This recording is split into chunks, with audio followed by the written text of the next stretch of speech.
Friends, good afternoon. आज हम पढ़ेंगे क्लास 7th का जियोग्राफी का फर्स्ट चैप्टर। हमारा फर्स्ट चैप्टर है पर्यावरण। तो हम इसके बारे में पढ़ना स्टार्ट करते हैं। लंबी छुट्टियों के बाद जब रवि स्कूल जा रहा था तब उसने देखा कि उसके स्कूल के पास के खेल के मैदान में खुदाई हो रही है। वहीं एक मैदान उनके खेलने के लिए वहां पर था। लोगों ने बताया कि वहां अनेक फ्लैटों वाली एक बड़ी इमारत बनेगी। जब रवि को समझ आया कि मुलायम घास, गेंदे के फूल, तितलियों वाला विशाल मैदान अब हमेशा के लिए नष्ट हो चुका है, तो उसकी आंखों से आंसू छलकने लगे। उसने यह बात अपने सहपाठियों को बताई। सुबह की सभा में प्रधानाचार्य ने भी बहुत उदासी से कहा, देखो कैसे हमारा पर्यावरण बदल रहा है। कक्षा में पहुंचकर रवि ने अपने शिक्षक से पूछा, पर्यावरण क्या है?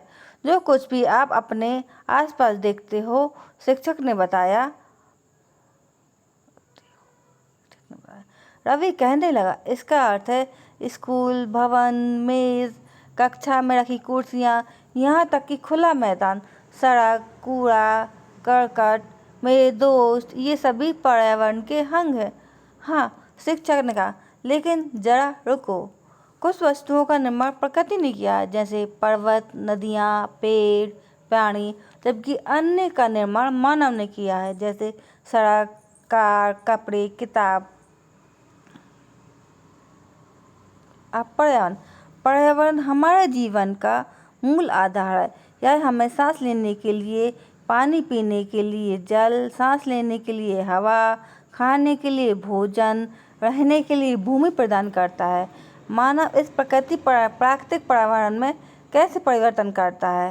कार का धुआं वायु को प्रदूषित करता है। पानी को पात्र में एकत्रित किया जाता है। भोजन को बर्तनों में परोसा जाता है और भूमि पर कारखानों का निर्माण होता है। मानव कार, मिल, कारखाने, बर्तनों का निर्माण करता है। इस प्रकार से मानव प्राकृतिक पर्यावरण में परिवर्तन करता है। ये है पर्यावरण के घटक। जैसे मानव निर्मित कौन कौन से? जैसे कि मानव ने इमारत बनाई, पार्क बनाया, पुल बनाया, सड़क बनाई, कारखाने बनाए, स्मारक बनाई। और प्राकृतिक में कैसे? जलमंडल है, वायुमंडल है, स्थलमंडल है, जैव मंडल है। इन सब में जैसे जलमंडल में जल है, वायुमंडल में वायु है, स्थलमंडल में स्थल है, जैव मंडल में ये तीनों आ जाते हैं जहाँ पर जीवन होता है। अब मानव जैसे एक व्यक्ति है, उसका परिवार है, फिर लोगों का समूह है, धर्म है, शिक्षा है, आर्थिक, राजनीतिक, शैक्षिक, ये सब क्या है? मानव है। ये सब क्या है? पर्यावरण के घटक है। निर्जीव पदार्थों का संसार जैसे स्थल, सजीवों प्राणियों का संसार जैसे पादप, जंतु।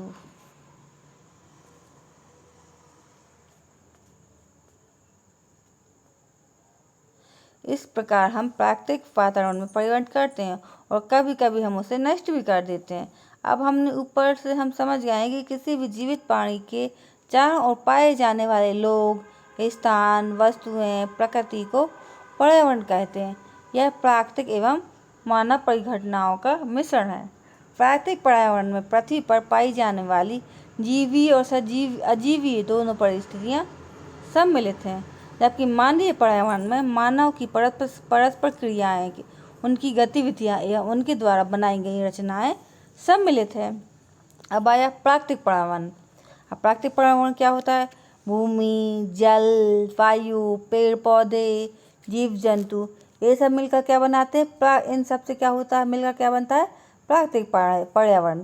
जैसे हुआ स्थल मंडल, जल मंडल, वायुमंडल, जैव मंडल। इन सब को हम पहले पढ़ चुके हैं। पृथ्वी को ठोस प्रॉपर्टी या कठोर ऊपरी परत को हम क्या बोलते हैं? स्थल मंडल। यहाँ क्या क्या होता है? यहाँ क्या क्या? चट्टानें, खनिजों, इन सब से बना होता है। या मिट्टी की क्या होती है? पतली परत से ये क्या होता है? ढका होता है। यह पठार, पहाड़, मैदान, घाटी, जैसे स्तराकृतियाँ वाला विषम धरातल है। ये स्तराकृतियाँ महाद्वीपों के अलावा महासागर की सतह पर भी पाई जाती हैं। स्थलमंडल। अब स्थलमंडल क्या है? स्थलमंडल वह क्षेत्र है जो हमें वन, कृषि, मानव बस्तियों के लिए भूमि, पशुओं को चरने के लिए घास स्थल प्रदान करता है। यह खनिज संपदा का भी एक स्रोत है।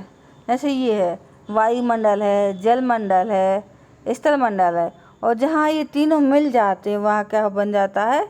जीवमंडल, मतलब जीवन बनने लगता है। जल के क्षेत्र को क्या बोलते हैं? जलमंडल। यह जल के विभिन्न स्रोतों जैसे नदी, झील, समुद्र, महासागर या विभिन्न जलाशयों से मिलकर बनता है। यह सभी प्राणियों के लिए क्या है? आवश्यक है।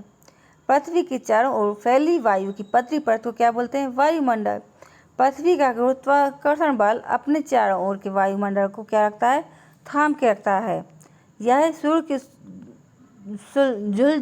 झुलसाने वाली गर्मी एवं हानिकारक किरणों से क्या करता है? हमारी रक्षा करता है।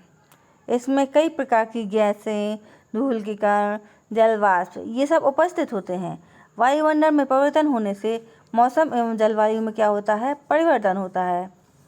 पादप एवं जीव जंतु मिलकर क्या बनाते हैं? जैवमंडल या सजीव संसार का निर्माण करते हैं।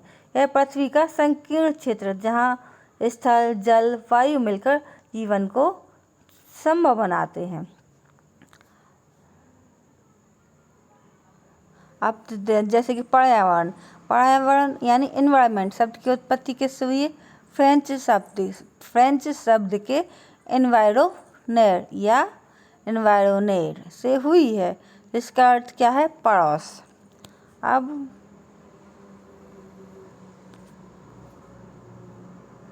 परितंत्र। परितंत्र क्या कहता है?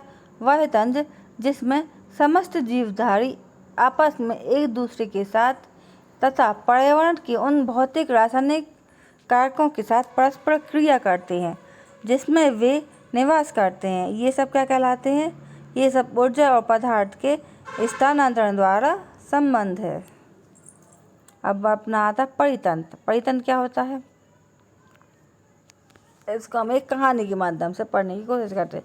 जैसे कि रवि के एक एनसीसी कैंप में जैसी ने आश्चर्य से पूछा, कितनी मूसलाधार बारिश हो रही है। इससे मुझे अपना केरल याद आया। तुम सबको आकर देखना चाहिए कि कैसे हरे हरे खेत, नारियल के बागानों में लगातार बारिश होती है। सभी जैसलमेर के रहने वाले हीरा ने आश्चर्य से कहा। तभी जैसलमेर में रहने वाली हीरा ने आश्चर्य से कहा, हमारे यहाँ वर्षा होती ही नहीं। हमें तो दूर दूर तक केवल कीचड़ व रेत ही नजर आती है, लेकिन वहाँ ऊँट भी मिलते हैं। रवि ने कहा।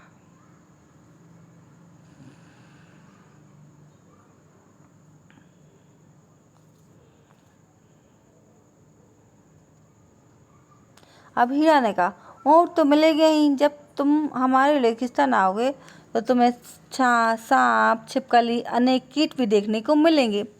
रवि हैरत में पड़ गया। विभिन्न स्थानों पर पाए जाने वाले जीव जंतु, वनस्पति, लोगों के रहन सहन के तरीके इतने भिन्न क्यों हैं? क्या सभी का एक दूसरे के साथ संबंध है? बिल्कुल, बहुत संबंध है। शिक्षक ने कहा, सभी पेड़ पौधे, जीव जंतु, मानव अपने आसपास के पर्यावरण पर आश्रित होते हैं। प्रायः ये एक दूसरे पर भी आश्रित हैं। जीवधारियों